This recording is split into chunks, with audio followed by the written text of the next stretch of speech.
Good morning, student. Today we will discuss about the enzymes. Enzymes are basically known as enzymes, in और जाइम्स. तो इसका मतलब ये east में पाया गया था सबसे पहले, इसलिए इसका ये नाम पड़ा है.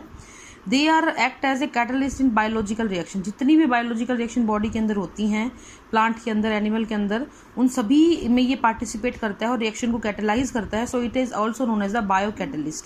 तो इसलिए हम लोग एंजाइम को बायो कैटलिस्ट बच्चों बोल देते हैं. These are also known as the metabolic regulators. इनको metabolic regulator भी बोला जाता है because they regulate the rate of reaction. ठीक है, they are providing the unique structural platform for a reaction. किसी भी structural platform provide करते हैं किसी भी reaction के लिए. Now we will discuss about the discovery. It was discovered by Edward Buckner in yeast. Now the Cohen coined this term enzymes, and Sumner crystallized the first enzyme, urease. You should know these things. Urease was the first enzyme which was crystallized by Sumner in pure crystalline form from jack beans. Almost all the enzymes are proteinaceous in nature. सभी के सभी enzyme जो होते हैं they are made up of protein. Almost all.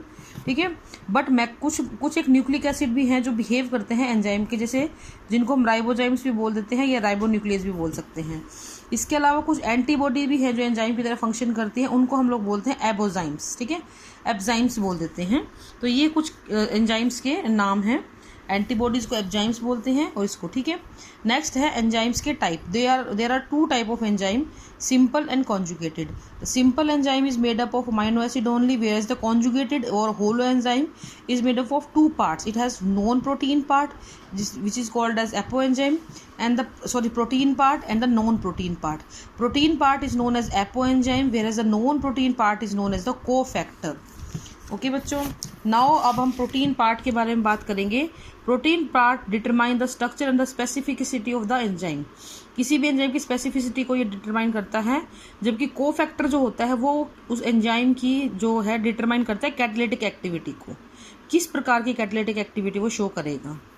Now we will discuss the types of cofactors. There are prosthetic group, coenzymes, and the metallic activators. These prosthetic group are the tightly bound with the apoenzymes, whereas the coenzyme are basically the vitamins. NEET में ये question बहुत बार पूछा गया है, तो आपको ये ध्यान रखना है. The coenzymes are the vitamins only. Okay. Next होता है बेटा आपका मेटल एक्टिवेटर, कि जिनको मेटल की रिक्वायरमेंट होती है. Like salivary amide is required the chloride ion, catalysin require the iron, myosin require the magnesium, and the carbonic anhydride require the zinc. So ये क्वेश्चन में पूछे जा सकते हैं. अगर हम इस एपो एंजाइम को देखो, आपको एक चीज़ ध्यान रखनी है. The holo enzyme is equal to apo enzyme plus cofactor. ठीक है, ये चीज़ आपको ध्यान रखनी है. अब अगर आप इन दोनों को अलग कर दोगे ना, तो पूरे के पूरे एंजाइम की जो एक्टिविटी होती है वो पूरी तरीके से क्या हो जाएगी, रिड्यूस हो जाती है. ये चीज़ आपको ध्यान में रखनी है. Now we will discuss about the mechanism of the enzyme action. These are required in very small quantities. सबसे पहली बात, एंजाइम बहुत ही कम अमाउंट में इनकी आवश्यकता पड़ती है. These released the amount of activation energy required to start the chemical reaction.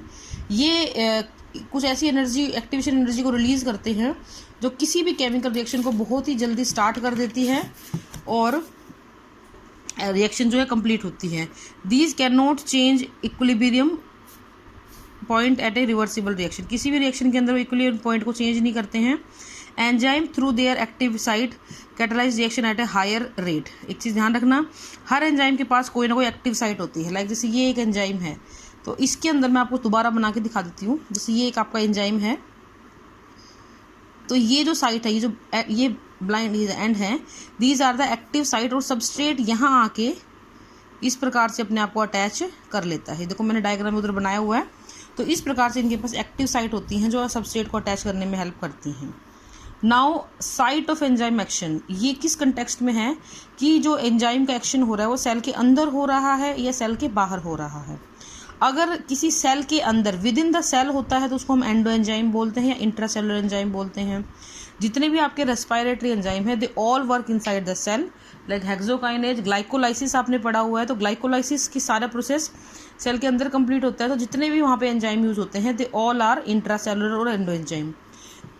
Sorry, where the exo enzymes or extra cellular enzymes these are work with outside the cell, ये cell के बाहर काम करते हैं, यानी कि जहाँ ये प्रोड्यूस होते हैं वहाँ से बाहर निकल के ये काम करते हैं।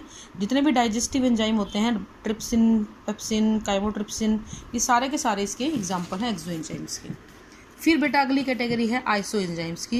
ये multiple molecular form of enzymes होते हैं। लाइक अगर हम लैक्टिक एसिड की बात करें तो लैक्टिक एसिड डिहाइड्रोजिनेज के पास 5 iso enzymes, alcohol dehydrogenase have 4 isoenzymes, whereas the alpha amylase of wheat endosperm have 16 isoenzymes। तो इस तरीके से नंबर ऑफ isoenzymes नीट में पूछे जा सकते हैं।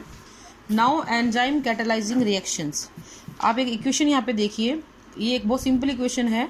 Carbon dioxide add with the water molecule and carbonic anhydrase, it will form the carbonic acid. अब ये जो प्रोसीड होती है at the rate very high, अगर ये कार्बोनिक हाइड्रेज, देखो मैंने यहाँ लिखा भी हुआ, it is the fastest enzyme.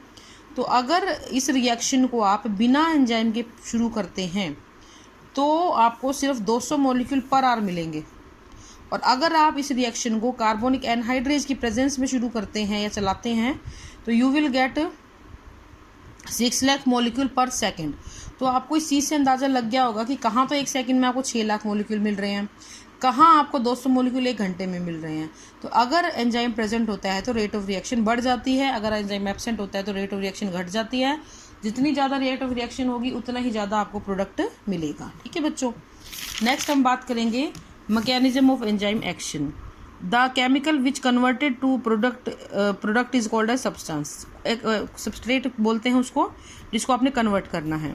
Enzyme की एक 3D स्ट्रक्चर होती है जिसके पास एक्टिव साइट होती है और वो सबस्ट्रेट को प्रोडक्ट में कन्वर्ट करता है, ये हम आपको पहले ही बता चुके हैं।